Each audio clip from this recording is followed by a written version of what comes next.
Bonjour, voici le journal du samedi 10 août 2024, avant-dernier jour des Jeux Olympiques. Hier l'équipe de France de foot battue par l'Espagne 5-3 remporte la médaille d'argent. Pour résumer, la France totalise 56 médailles dont 14 en or, 20 en argent et 22 en bronze. À l'international, un crash d'avion a coûté la vie à 61 personnes, les circonstances restent pour l'heure floues. Une enquête a été ouverte par le Centre d'investigation et de prévention des accidents aéronautiques du Brésil, pour déterminer les causes du drame.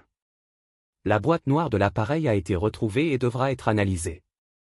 Gaza, plus de 100 personnes ont péri dans une nouvelle frappe israélienne sur une école de la ville de Gaza, a affirmé la défense civile du Hamas. L'armée israélienne affirme avoir frappé avec précision des terroristes du Hamas qui officiaient au sein d'un centre de commandement et de contrôle du Hamas placé dans l'école à El-Tabein.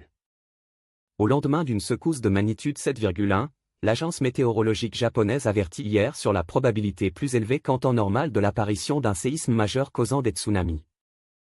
Un scénario digne d'un film à 9h jeudi. Carles Puigdemont apparaît au pied de l'Arc de Triomphe de Barcelone. L'ancien président catalan est accueilli par ses partisans au nez et à la barbe de la police, pourtant sous mandat d'arrêt depuis cette année pour son rôle dans la tentative de sécession avortée de 2017.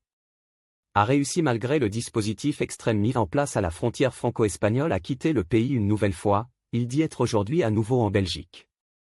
L'Arcom ne renouvellera pas la fréquence TNT de C8 qui cessera d'émettre le 28 février 2025. Cyril Hanouna nous promet pourtant une rentrée explosive dans Touche pas à mon poste sur C8 dès le lundi 2 septembre en direct. Reste à savoir ce que deviendra le programme à partir du mois de mars.